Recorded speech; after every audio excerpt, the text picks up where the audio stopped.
Ici, on va montrer un théorème qui est extrêmement important en théorie des groupes, c'est le fait que si tu as un groupe qui est de cardinal divisé par P, alors il va contenir un élément dont l'ordre est exactement P. La réciproque est vraie parce que l'ordre d'un élément, ça divise le cardinal du groupe, mais c'est plutôt miraculeux qu'on ait la réciproque. Et du coup, tu peux caractériser les groupes dont le cardinal est divisé par P par le fait qu'ils aient un élément ou non d'ordre P. Donc l'idée de la preuve, c'est que qu'est-ce que c'est qu'un élément d'ordre P? C'est un élément où j'ai x fois x égale 1, P fois. Ok? Est-ce qu'on en connaît des éléments qui font ça? Bah, il y a 1. Ça vérifie ça. Et l'idée, c'est que l'ensemble des éléments qui vérifient A fois, enfin, y1 fois jusqu'à yp égale 1, ça, c'est le cardinal de G P moins 1.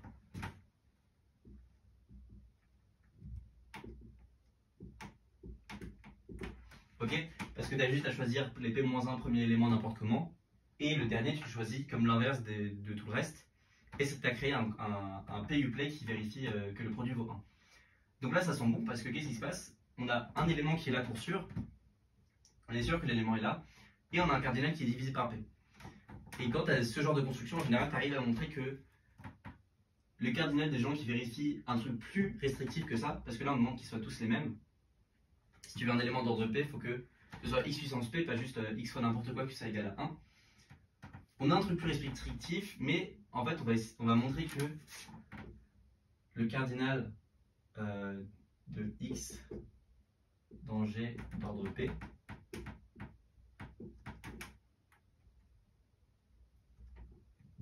ou d'ordre 1, ça c'est divisé par P. Voilà. Donc la première étape, c'est de considérer l'ensemble X, qui est celui que j'ai posé là.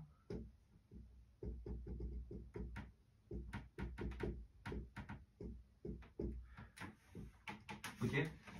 On connaît son cardinal, il est divisé par P. Et l'idée, c'est qu'on va le partitionner en fonction de ce qui nous intéresse et ce qui ne nous intéresse pas. Ce qui nous intéresse, c'est les PUPlay qui vérifient ça et qui sont constants. C'est-à-dire que y1 c'est égal à y2, ce qui est égal à yp. Donc ce qui nous intéresse, c'est les éléments quand on les fait tourner sur eux-mêmes. Quand on fait agir z sur pz.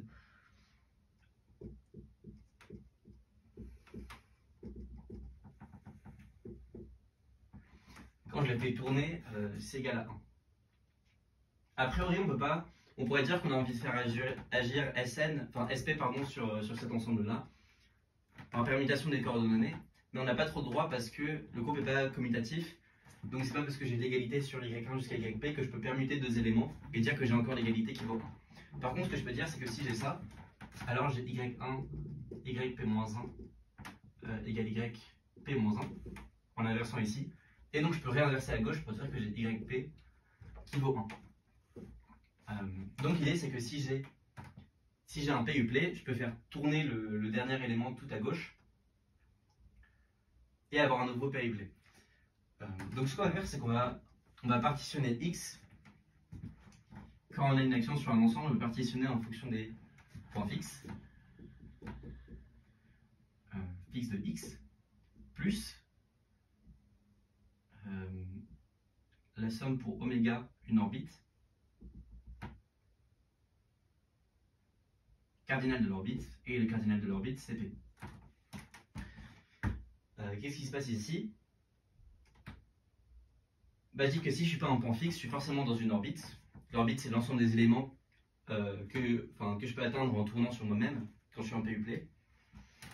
Bah, mon orbite, elle va être cardinal P parce que si je fais tourner les éléments, ça ne va jamais être la même chose, sauf s'ils sont tous égaux à la même chose. Voilà. En gros, l'idée, c'est que l'élément qui a Z sur PZ, qui a un élément de Z sur PZ que je vais appeler U, associe Y1, YP, tourné U fois,